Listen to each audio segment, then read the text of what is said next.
Look closely. What do we all have in common? No matter what corner of the world you live in, you need food, water, shelter, and money. Half of every transaction involves money in exchange for goods or services, stocks, a loaf of bread, illegal drugs. You gotta pay for it. We spend much of our lives chasing money to make a living and accomplish our dreams. But it's also an instrument of destruction. Some might say evil, driving criminals to lie, steal, and even murder. The existing banking system extracts enormous value from society, and it is parasitic in nature. Money is a catalyst for the worst and the best of human endeavor. Before civilization, we created currency, fuel for wars, the path to power, champion and enemy of innovation. Money is so integral to our society and our global economy that its true nature remains a mystery to most. This is the story of money, perhaps the end of money as we know it. No matter how fat your bank account or how thin your wallet, to us it's all cold hard cash. There are some who want to kill it. Get rid of it. Burn your dollars, your euros, your yen, and transform every penny you have into ones and zeros, digital currency. Entrust it to the web and computers spread across the planet. Magic internet money. It's called cryptocurrency, Bitcoin. Invented in secret, it was a gift to the world. It's not just a currency, but it's actually programmable money. A potential curse on bankers. And there's nothing that the big banks or politicians can do to stop it. Breaking every government's grip on money supply. What the internet did for information, Bitcoin is doing for money.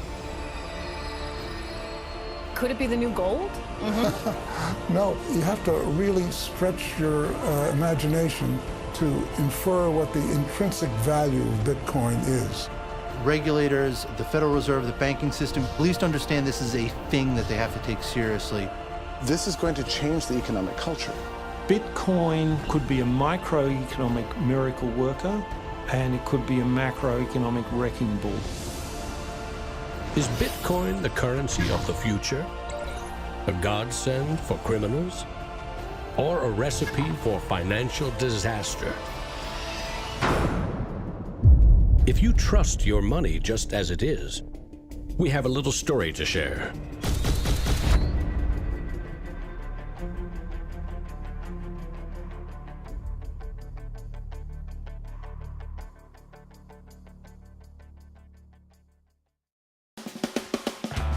Once upon a time, there was a big party with everyone standing around the punch bowl, drunk. Politicians credited the strong economy to their wise decisions. Businesses jumped into new profitable markets, ignoring risk. In fact, the experts said there was no risk. Then, troubling market data from minor countries spooked the markets. Rumors spread. More bad news rattled housing prices at the heart of the financial world. A major bank went insolvent. Investors and businesses made a run on the other banks, demanding their cash deposits. The largest financial institutions in the center of the modern world were frozen. Assets were seized. Banks foreclosed. A credit crunch threatened the entire world economy. And then, finally, the government stepped in. The largest bank bailout ever. Swift action by the head of state had saved the day. Remember that? No, you don't. It happened 2,000 years ago. Rome, 33 AD. Ground zero for the first recorded liquidity crisis and government bailout in history. The largest empire the world had ever seen was brought to its knees by a banking disaster. Emperor Tiberius used money from the national treasury to bail out the country's troubled banks and companies. History may not repeat itself, but it certainly rhymes. Badly. People in power and their money have always been at the very center of it.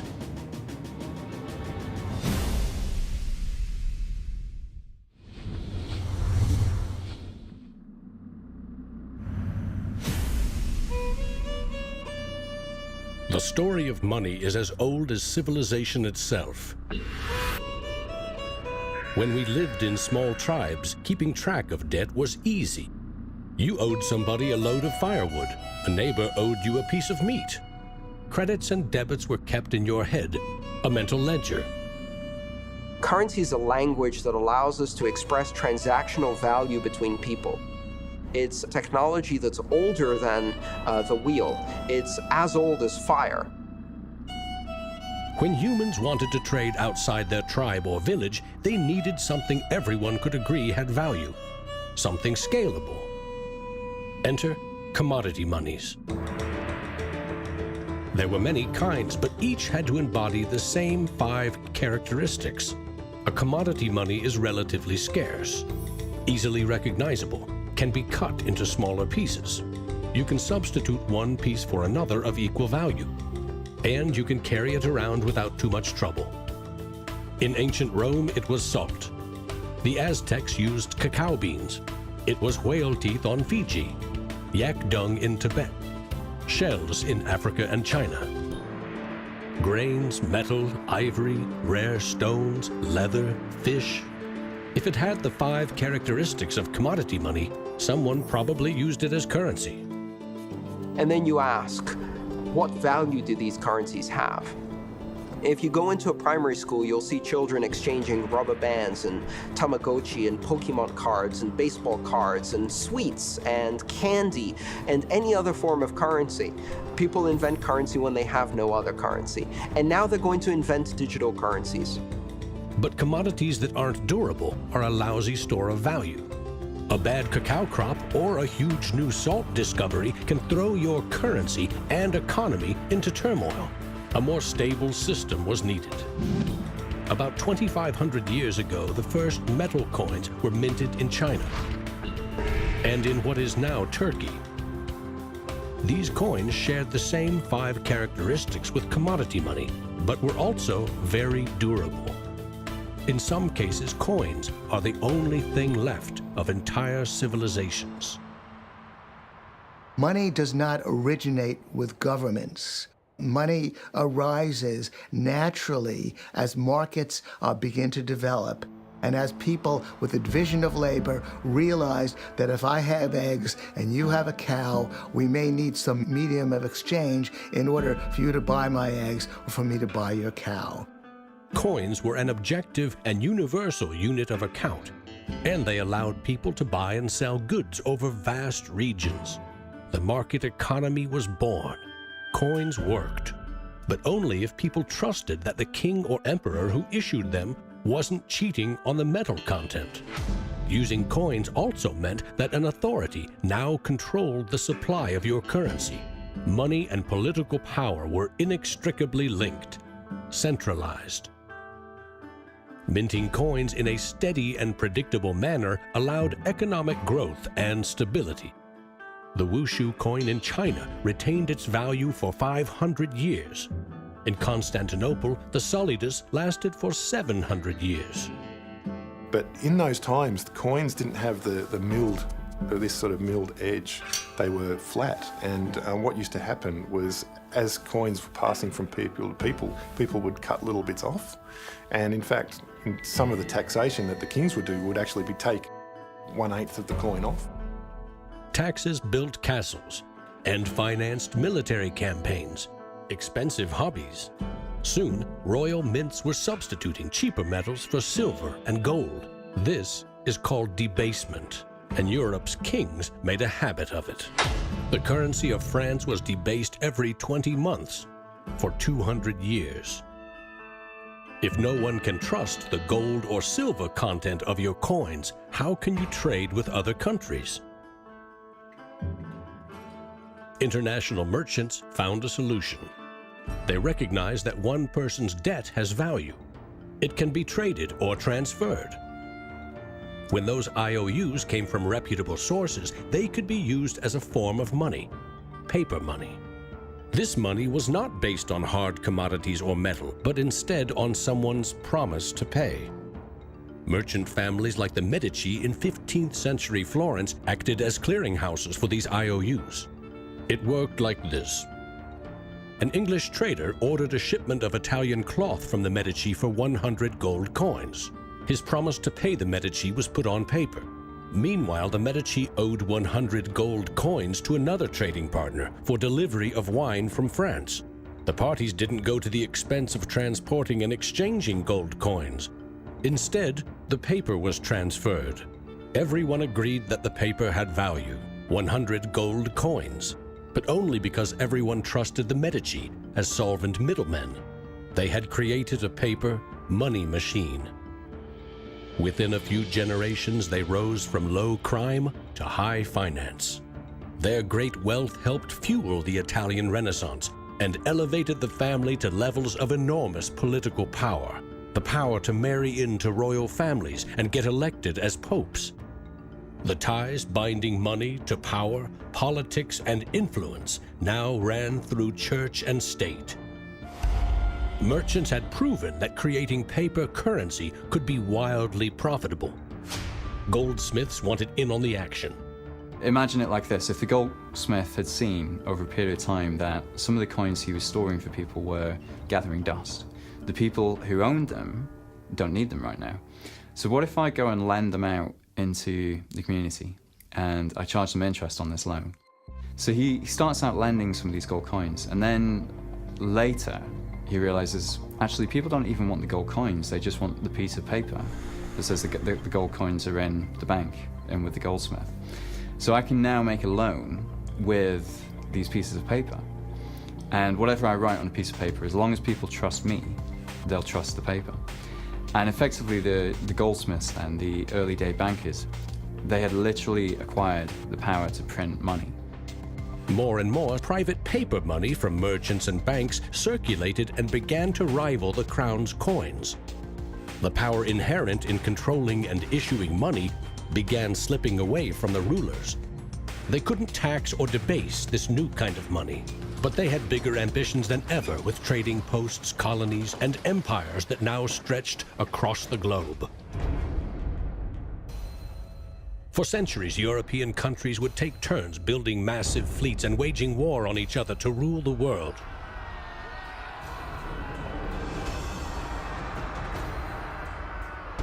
Government wanted to take the people's money in order to finance its wars. That's essentially the history of money. Money and warfare go together. War is expensive. 1 year's income taxes simply aren't enough. Kings and queens had to borrow money against future taxes. They needed a groundbreaking financial innovation: government bonds. The loans came from rich merchant families and goldsmiths, who by now had become powerful financiers and bankers. Sovereign debt and deficit spending had been born.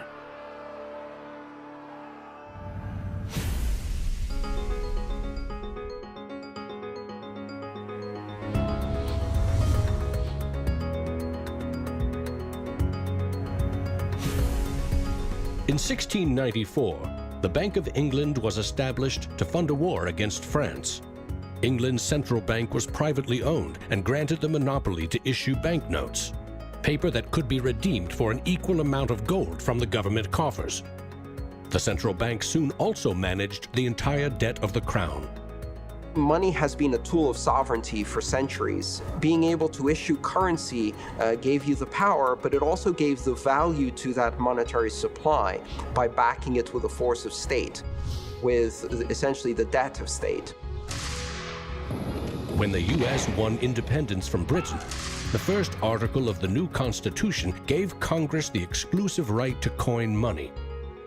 This currency's value was tied to gold in government vaults. From 1781 until the Panic of 1907, the financial system of the U.S. was an economic petri dish.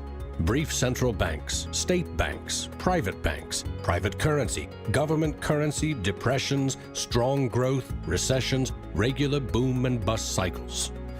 The long term, as far as capital is concerned, people want predictability. People want stability. From the back of that, they can plan. Now, it's very hard to plan in the long term with such a level of volatility. In 1913, bankers and politicians decided that it was in the country's best interest, and theirs, to have a permanent central bank. They created the Federal Reserve. Among its jobs, expand or contract the supply of a single national currency, the Federal Reserve note. The dollar was tied to gold, and strategic control of it would avoid booms that lead to busts. At least that was the plan. Then came 1929.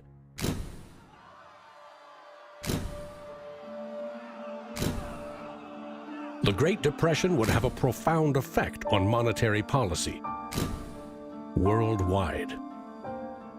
I shall ask the Congress for the one remaining instrument to meet the crisis: broad executive power. Soon, the Fed had printed nearly all the money it legally could to pump life back into the economy. It needed gold to fire up the mint.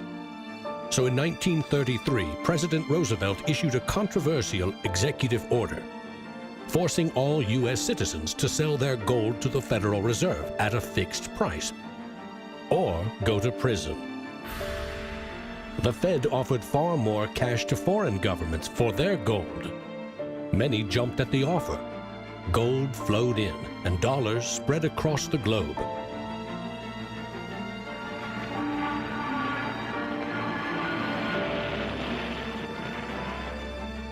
World War II devastated nearly every major economy, except the United States. The military and industrial juggernaut emerged as the global financial superpower. The dollar had become the world's most stable and trusted currency. Other countries pegged their currency to the dollar, which could still be redeemed for gold. In fact, the U.S. owned more than half of the world's gold reserves. In the next few decades, more dollars flowed to foreign countries.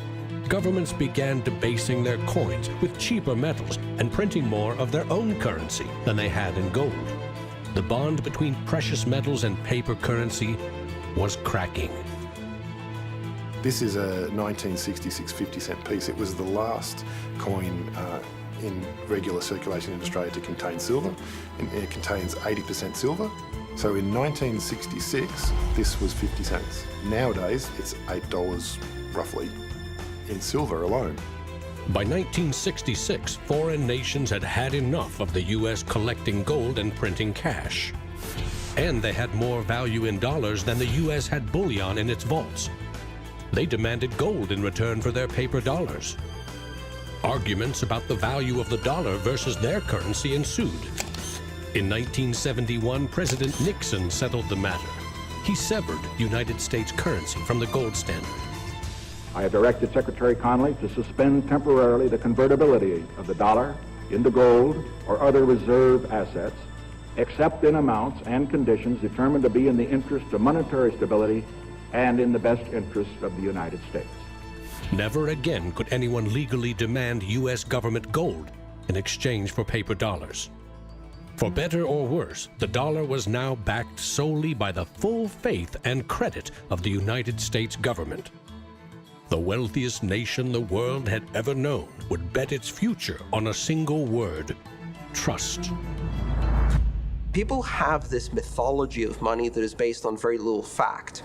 And one of the nice things about Bitcoin is that it forces people to start to ask questions about the fundamentals of money. Bitcoin is an attempt to adopt the advanced computerized system that we have, the internet, to resurrecting what money used to be all about.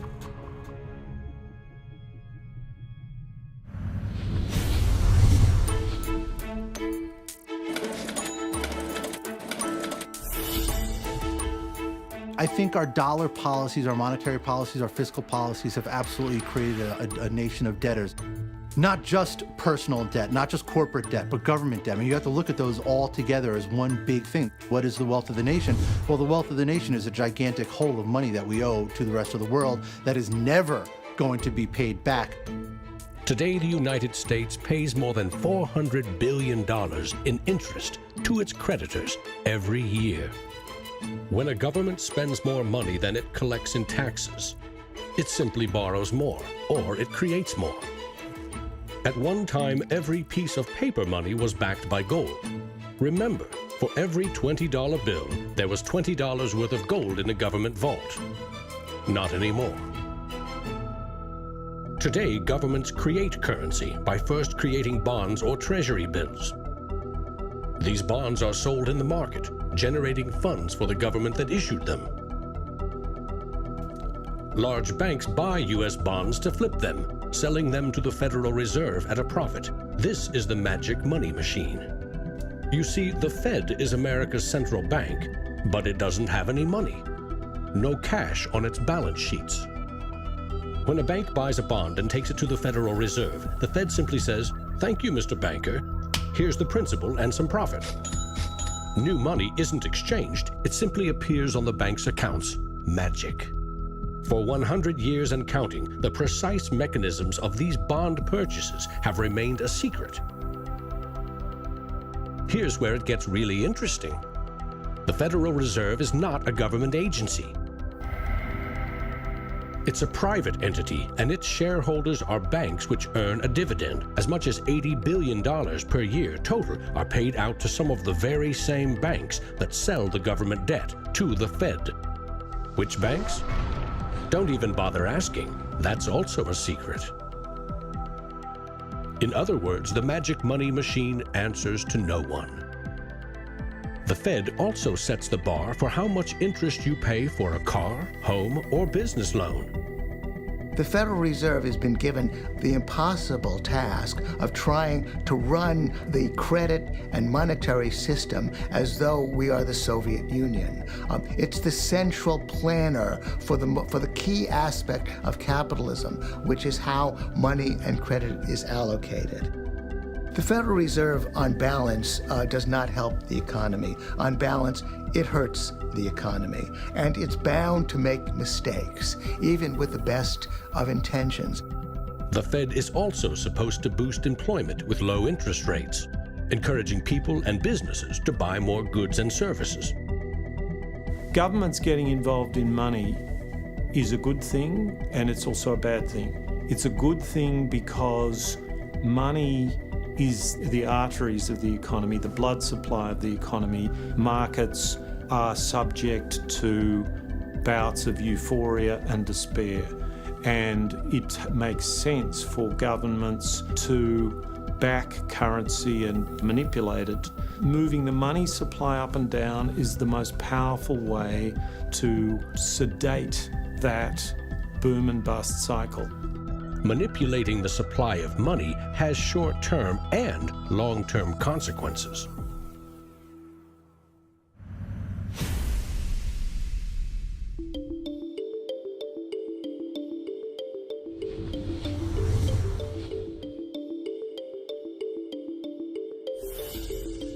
Central banks aim to create new money carefully, strategically, and very, very slowly. Releasing more money into the economy causes prices to rise, ideally by 2% every year. That's supposed to foster economic growth.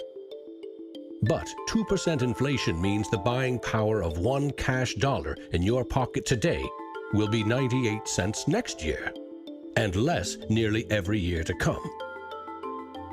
Since 1913, when the Federal Reserve took over the United States dollar, we've seen that the United States dollar has decreased in value 98%. Inflation is a far higher tax because on your income you pay it just once. If inflation is 2%, you're paying a 2% tax on your net worth every single year, your net worth held in currency. So, what does that mean? If you earned $1 in 1913, you could buy 16 loaves of bread. Today, $1 barely buys you one. That's not a quaint notion of how cheap things used to be. It's proof that the value of your cash is slowly withering away. That $1 invested at 2% in 1913 would now be worth $7.24. More than 600% return versus a near total loss. The US dollar has gone from being worth $1 to now being worth about 4 cents. So that's, 96% of its original value. And it's a direct result of government control. Governments don't create money from thin air all alone. You play a key role in the magic money machine.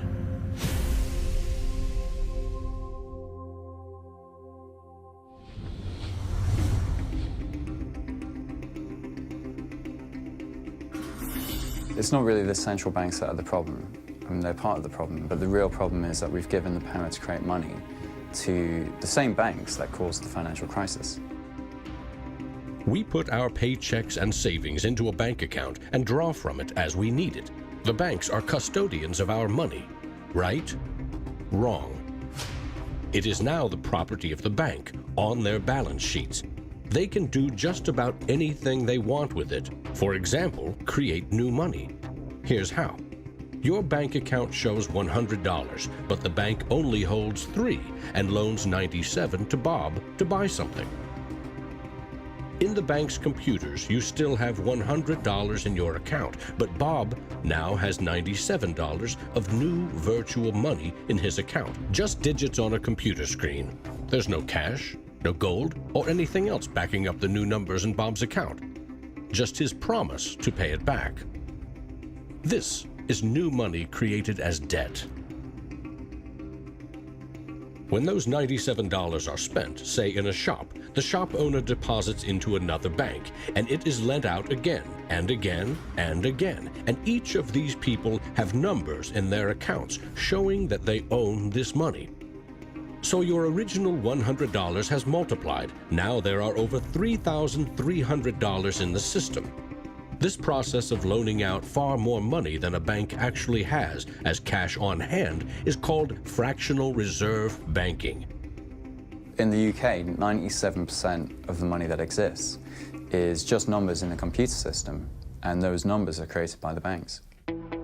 Banks earn untold billions in interest every year by creating and lending virtual money. What's more, banks don't even need your deposit to create new money. If they consider someone credit-worthy for a loan, they can put new magic money into his or her account and start charging interest. So reporters talk about Bitcoin as though it's the first digital currency. But actually, we use digital currency every time you make a transaction through internet banking or through your bank card. Actually, it's not even just digital currency, it's digital currency that is created by the banks, essentially out of nothing.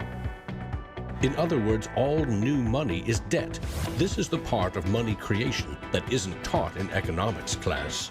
Money in paychecks, bank accounts, 401ks, that loan to Bob, credit card debt, your home loan, all began life as virtual money created by the banks. The entire system is based on trust. Trust in the bank's solvency. Trust in the debtor's ability to repay their debt. If all bank customers demanded just 3% of their deposits right now in cash, this run on the banks would reveal the truth. Almost none of that paper currency you think is in your bank account exists. It never did. Remember the drunken party? Our financial crisis had everything to do with virtual dollars. Too many people with very little income borrowed a lot of money they could never repay. But the banks didn't care. They didn't have to. They quickly made and sold shaky loans to someone else for a profit. And I got them all approved. Apply now. Selling bad loans was a good business until the whole thing blew up in a global financial crisis.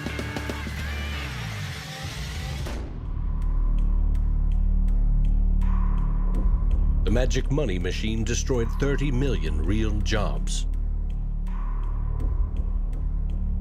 The United States alone lost $16 trillion in household wealth, and the banks foreclosed on more than 1 million homes.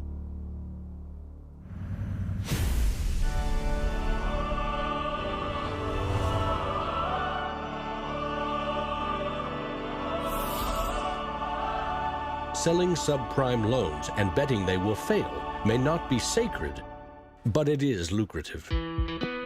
As much as 1/4 of our best and brightest are being lured by the siren call of the money machine. Instead of science, engineering, or medicine, they chose a career betting with other people's money. To get rich quick, very rich. And sometimes they take shortcuts. Getting by on a nickel and a dime. Money has a funny way of bringing us down. They say it makes the world go round and around. My ancestors in Greece talked about the corrupting influence of power. And nothing has changed in these 3,000 years. When you give control over massive amounts of money to a few individuals, they will take advantage of that control. Banks today are factoring in fines and money laundering and all the rules that they break into their cost of doing business. JP Morgan is today coming out and saying that Bitcoin is not a legitimate way of doing business. Banks today are tied into a system that is completely rigged to basically harvest money from the entire global economy and pump it into the hands of very few. Don't get consumed by greed. The existing banking system is cozy, it's captured the regulators, it extracts enormous value from society without delivering anything in return, and it is parasitic in nature. The banks play a very pivotal role in an economy. You look at any successful economy, it has successful banks. There's a very close correlation with banking profits and the economy as a whole. In medieval Europe, a banker who couldn't repay depositors was hanged. Today, that same banker would get bailed out, paid bonuses, and enjoy some tax benefits too. To date, no senior U.S. banking executive has been charged for selling the bad loans that fueled the Great Recession.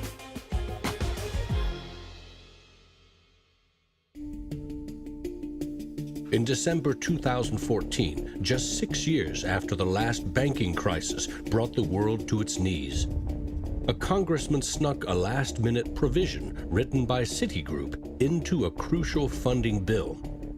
The provision allows the largest U.S. banks to once again make risky derivatives bets with bank deposits. But no need to worry. If the banks implode again, lost deposits must be paid back by U.S. taxpayers.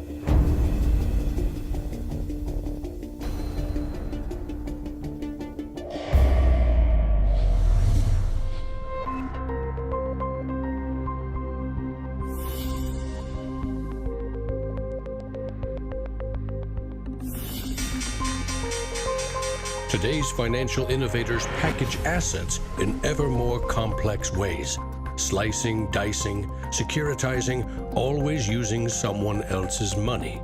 They sell debt, transfer risks, leverage bets. That's what they call innovation. When you're talking about financial innovation, Bitcoin certainly is a very good example of innovation. But there's also been other innovations that people a bit closer to the world of finance would cite as good examples. An example of that would be the original swaps market. From there moving on to the credit default swap. It is an excellent example of financial innovation, but also if it's used incorrectly, it can create a lot of problems, as we've just seen. History teaches that the most revolutionary and disruptive innovation nearly always comes from the fringe, not from corporate cubicles. True innovators see the world differently. They see the big picture, creating new products and entire systems that lead to new industries. Steve Jobs called them the square cogs in round holes. It's unsurprising that new innovations always come from a niche group of early adopters because it is inherently very hard for many people to realize the benefits of new technologies. In 2011, most Bitcoin community people were either people from the technology space, the geeks and hackers, or people from the traditional financial industry. There are even some bankers and hedge fund traders using Bitcoinica at that time as well, which was really surprising to me. A radical new idea is often met with skepticism, ridicule, even hostility from those who stand to lose the most from its success. Case in point, the automobile. In the late 19th century, Carl Benz and others built the first cars, contraptions that could threaten the stagecoach and railroad industries. These self-propelled vehicles, or road trains, would certainly scare horses, injure people, and damage roads. Cars, the railroad barons said, were just too dangerous. And to protect us, they used their power to pass a law in 1865.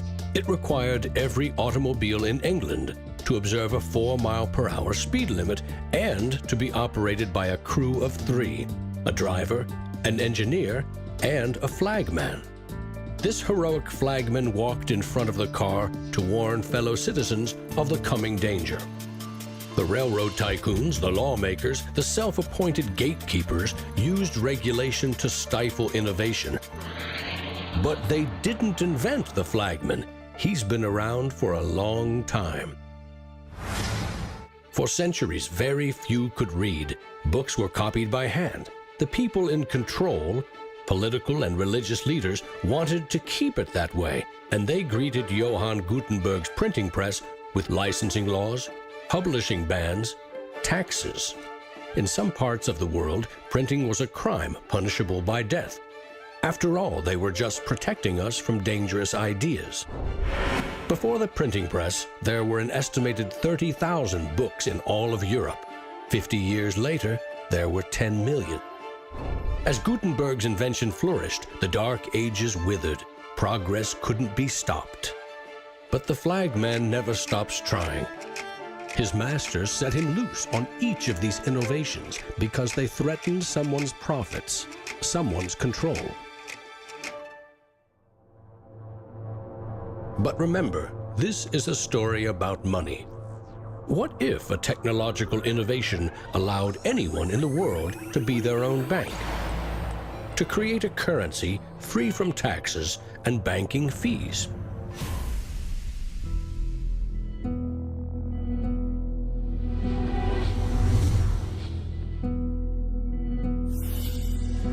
The U.S. Constitution forbids citizens from printing or minting their own currency, competing with or undercutting reliance on the U.S. dollar. In 1998, Bernard von Nothaus decided to test the resolve of the federal government. The Liberty Dollar was available in gold, silver, platinum, and copper. It was available in 3 forms, both in specie, in other words, gold and silver, in paper, as warehouse receipts, and in digital form. Obviously, the government didn't like it. They arrested me and convicted me of counterfeiting, fraud, and conspiracy, and I'm currently awaiting 22 years sentence in federal prison. Lesson learned. At a hackers convention in the Netherlands, there was a young hacker there who used the alias of Satoshi Nakamoto. And he talked to a friend of mine, and he identified the Liberty Dollar and me as inspiring him to create a new currency. Bernard von Nothaus's arrest for creating private money may also have inspired Bitcoin's inventor to keep a lower profile, publishing the invention under an alias and vanishing. Part of me is interested to know who Satoshi is. Maybe that's part of the mystique of the story. It's completely irrelevant to the functioning of Bitcoin because we have the code to read, but it would be kind of fun to know. Who is Archimedes? Who is Euclid? We don't know. We don't know if Euclid was one person or multiple people. And you know what? It doesn't matter. Euclidean geometry works whether I know who Euclid was or not, whether Euclid was a moral and good person or whether he was a corrupt plutocrat and a bastard. Science and mathematics have essential truth that stands alone, irrespective of its inventors and irrespective of their motives. Well, Bitcoin is a system based on mathematical truths, and these mathematical truths stand alone. We can read the source code in Bitcoin and understand it, and it will be true whether Satoshi Nakamoto is a man, a woman, a collection of individuals, a government agency, or aliens from the future.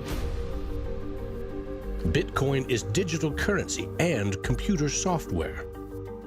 Capital B Bitcoin is the shared code that creates a global payment network using computers connected to the internet. Bitcoins are virtual currency, digital money created, stored, and exchanged on that network. But unlike virtual dollars created by a banker, this new currency was created with math by an anonymous inventor. Bitcoin is an open-source software protocol like much of the code supporting the internet and email. Open source means anyone, everyone, can use the protocol. No one person or company can control it. Every change to the software is public, open, and transparent. The code was first developed by Satoshi. Then there were dozens, now hundreds, of programmers constantly collaborating to improve Bitcoin's features and security. So what makes Bitcoin a breakthrough? It tackles an ancient human dilemma and solves a computer science problem. Any shared information or data can be flawed, corrupted. Anything can be faked. How do we know that what we're receiving can be trusted? In our traditional mindset, it's very important to know who is behind this currency because their reputation is significant in knowing that our funds and the true wealth is actually safe. In finance, we rely on trusted third parties like banks, credit card companies, remittance services. They keep track of money as it moves from one account to another, and they charge us handsomely for it. We trust that their digital ledgers of credits and debits balance.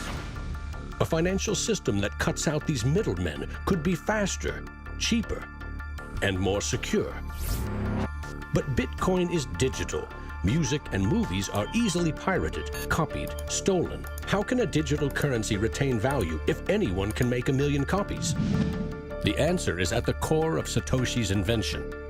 A Bitcoin is not a file on a computer. It's an entry in the publicly distributed database called the blockchain. Just as the Medici kept a ledger of credits and debits, today's banks record each transaction as a plus and minus in their ledgers. Now we call them databases. Bank accounts are replaced by a digital wallet that you alone control. Bitcoin's ledger is the blockchain, a record of every Bitcoin in existence and every Bitcoin transaction ever made. It always balances because no Bitcoin ever leaves it. When a Bitcoin is sent from one digital wallet to another, what they are really sending is control over that part of the database. Code that is a unique key for the new owner. As the network processes transactions, it constantly synchronizes the one ledger across the global network. Each computer or Bitcoin miner has a complete and identical copy. And because the blockchain is public, it cannot be controlled by any one person or computer. Owners of the Bitcoin mining computers are rewarded with new Bitcoins for processing transactions and keeping the network secure.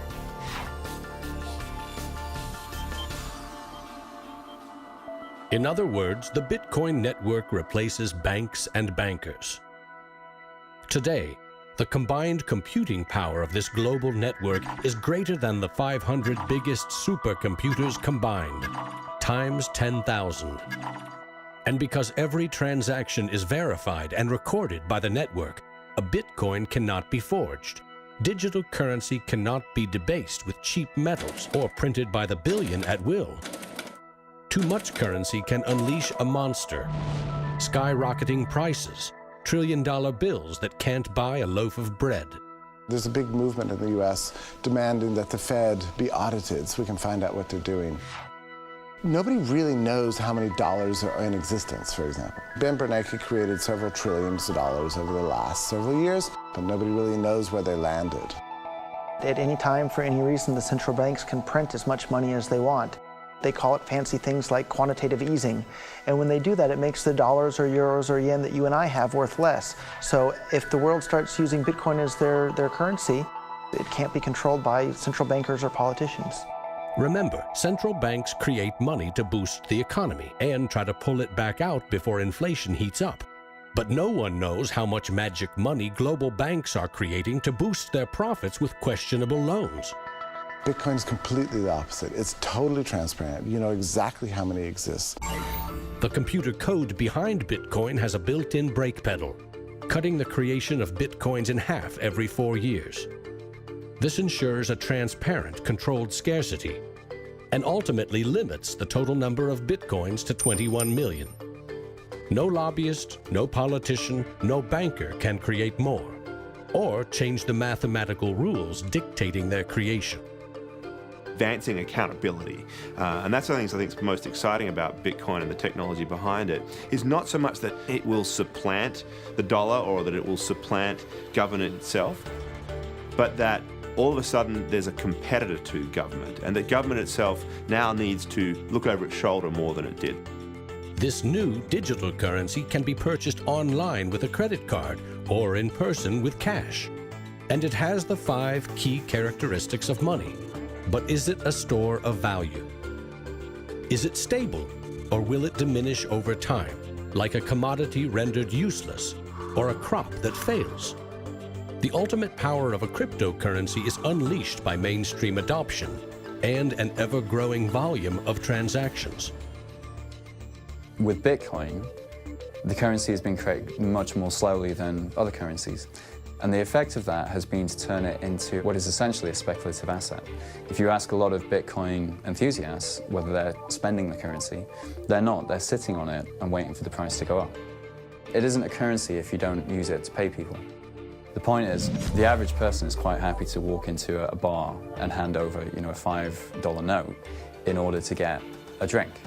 So you've got to realize that most people are happy with the money system they have.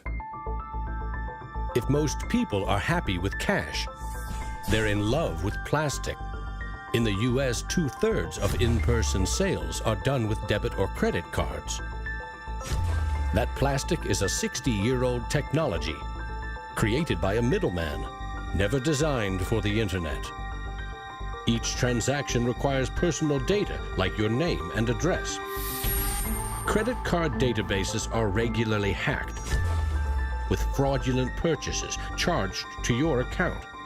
Criminals buy and sell stolen credit cards by the thousands in dark corners of the internet. In some parts of London, 1/3 of all online credit card transactions are fraudulent.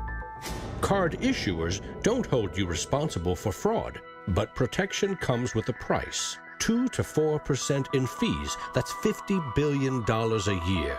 The issue with credit cards from a merchant's perspective is there's a lot of risk. If they take a credit card, there might be a chargeback, there might be fraudulent purchases. In fact, there's hundreds of billions of dollars every year in fraudulent purchases. A Bitcoin purchase is done for pennies, but there are no protections. If you lose your passwords or are fooled into paying the wrong person, you can never get your money back. It is like digital cash. For a seller, this means no chargeback risks. For an e-commerce company like Expedia or Overstock, cutting credit card fees can double their profit margin. You could not miss the point more effectively than by thinking of Bitcoin as a currency and payment network that will make shopping easier for the first world. Bitcoin is about everything else, everywhere else. There are 2.5 billion people without a bank account. With Bitcoin, a mobile phone with an internet connection is now a bank with access to the global marketplace. What happens when Bitcoin services and infrastructure and Bitcoin wallets and payment processors start going into these countries? These people will be able to gain benefits from trade where they could not previously. These people will be able to send money home, international remittance, which is one of the major pain points of the current financial system. Here, if I send $100, with banks it's going to cost me 20%, Western Union is going to cost 10%, other options that are competing with Western Union is still going to be about 5%. And if you are sending to really remote areas, it's going to be anywhere between 15 and 30%. So in terms of money remittances, it's going to be a game changer using Bitcoin. You do not need a bank account. You just need an internet connection and a wallet to get set up. It's a tool to give people an access into the global ecosystem and give them a promise for an economic future, and specifically provide a way for them to not be dependent on a government that could shut down their bank accounts or even could go into their bank accounts and take out finances. Goldman Sachs came out with a report and they basically looked at if you were to replace all transactions globally, so FX, bank-to-bank transactions, with the Bitcoin protocol, and still charging 1%, mind you, it would save the global economy $200 billion, so not million, $200 billion a year in saved transaction costs, which ultimately goes back into the hands of the consumer. An international wire transfer can take up to 4 days. Yet the internet allows us to instantly and globally share text, pictures, videos, anything digital. Why not money? Money which we now know only exists as digits in a bank's database. Wouldn't it be great if you could send Bitcoin transactions just simply via a tweet? For example, you would say at the end of money, $1 worth of Bitcoin. And so we built just that. All you have to do is hashtag it with TipperCoin, press send, and our Twitter bot will process the transactions, notify you, and give you a link. And this will allow you to either withdraw your Bitcoins or send it to someone else. With Bitcoin, you can send $1 or $1 million worth of value anywhere in the world. You can do it for free, or you pay the Bitcoin network fee, which is still just around a penny. And there's nothing that the big banks or politicians can do to stop it. A cryptocurrency that can only be created and transferred with computer networks may be the next step of the digital revolution. The rise of machines, self-driving cars, drones, robots that rely less and less on humans. What I often think is that the future of Bitcoin or digital currency from a broader perspective is really about machine-to-machine payments. So by the time you have an unmanned taxi driving you around New York and then going to power up at an unmanned power station or going to get repairs at an unmanned auto shop, you'll see the machine-to-machine payments done with some sort of digital currency.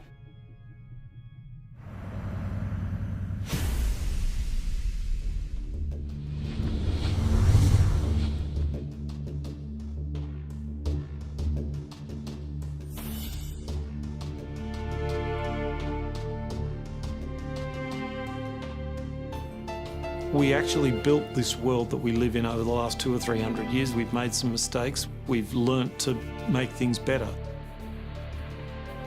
The idea that there's some magic key, that if you just sort of stop doing a few things, that there'll be this perfect order that will settle, is a very childish, ideological delusion, in my opinion. But that is not to say that Bitcoin isn't an exciting thing. It's a terrifically exciting thing. But we have to try and engage with it with working minds, not with magical thinking. People are suggesting that it's going to be another world currency, rivaling the dollar or the euro or the yen. I think that's not going to happen. I prefer to trust the banks or the central government compared to the Bitcoin is because someone's accountable. Whereas with the Bitcoin, it's completely deregulated. There's no central control. There's no one held accountable. It is a free float. It's purely demand and supply driven. Mr. Williams? So clearly this is not a currency. Currencies don't behave like this. But what this is a high-risk speculative commodity. So for the entrepreneurs, the bankers, the governments, and everyone else studying and watching Bitcoin, all I have to say is that there will probably be a lot of volatility and an upward trajectory, and to buckle up.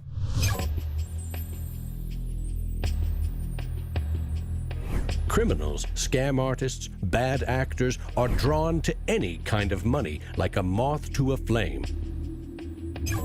Silk Road was a marketplace that was online. It existed in the underground web. Now, this marketplace allowed people to sell things that were illegal to governments. Fake IDs, pirated music, Bibles in North Korea. Are cryptocurrencies inherently bad, or just the newest tool to acquire the forbidden? Porn is illegal in Iran. Well, there's a few percentage points of sales on Silk Road was to sell porn to Iranians. Now, a much broader one that gets a lot of press with regards to Silk Road is drugs. I've been doing research over the past couple of years into the online drug marketplaces in the darknet using Tor and Bitcoin as technologies to enable illicit drug transactions. We did a global survey of drug users, and we had over 20,000 people respond to that. And the majority of those people were buying traditionally illicit drugs, ecstasy, cannabis. The FBI brought down Silk Road. It certainly hasn't stopped the trading of illicit drugs online. A lot of people want to criticize Bitcoin for being used for illegal things or illicit things, but if you look at it, the most popular currency in the entire world for doing bad things is the US dollar. If you think of Bitcoin as a platform instead of a currency, then you really begin to see the potential it has. The ledger, which cannot be forged, it cannot be changed, and is universally accepted, is genius. There will be Bitcoin technology forever, and it'll have applications for years to come. Creating a secure global payment system may just be the beginning. Patents, contracts, land titles, proof of ownership can be baked into Bitcoin, securely held in the public ledger. I read up more about Bitcoin, I played with the source code, I built some things that I realized this is actually a very, very powerful protocol. It's not just a currency, but it's actually programmable money. The digital age has fundamentally changed the world. We have embraced digitized music, film, medical records, communications, the internet. The free exchange of information and currency can fuel revolutions, help in a disaster. But our money is shackled to the 20th century, manipulated by governments and banks. The champions of Bitcoin ask us to imagine payments without a middleman, investments without a broker, loans without a bank, insurance without an underwriter, charity without a trustee, escrow without an agent, betting without a bookie, record keeping without an accountant, global, secure, nearly instant, and free. Is it fantasy or the future of money and commerce?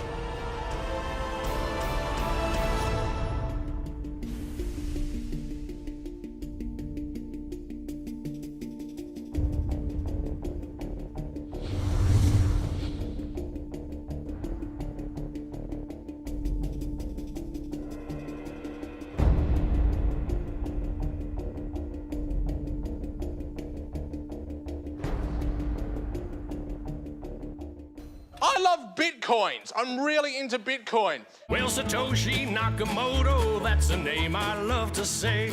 And we don't know much about him, but he came to save the day. If you don't know what a Bitcoin is, right, usually the way people describe it is digital cash. It's money for the internet.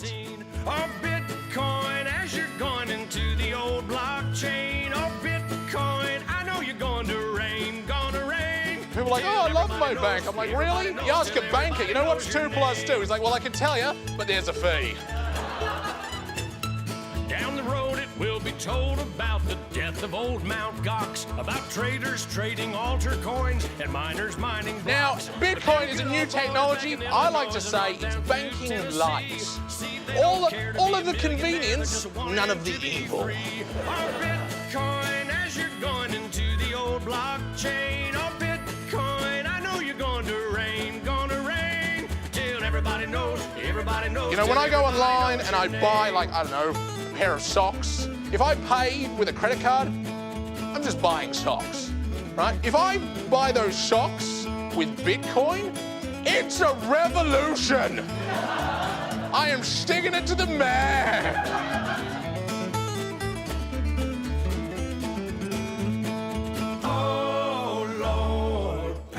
Me some more.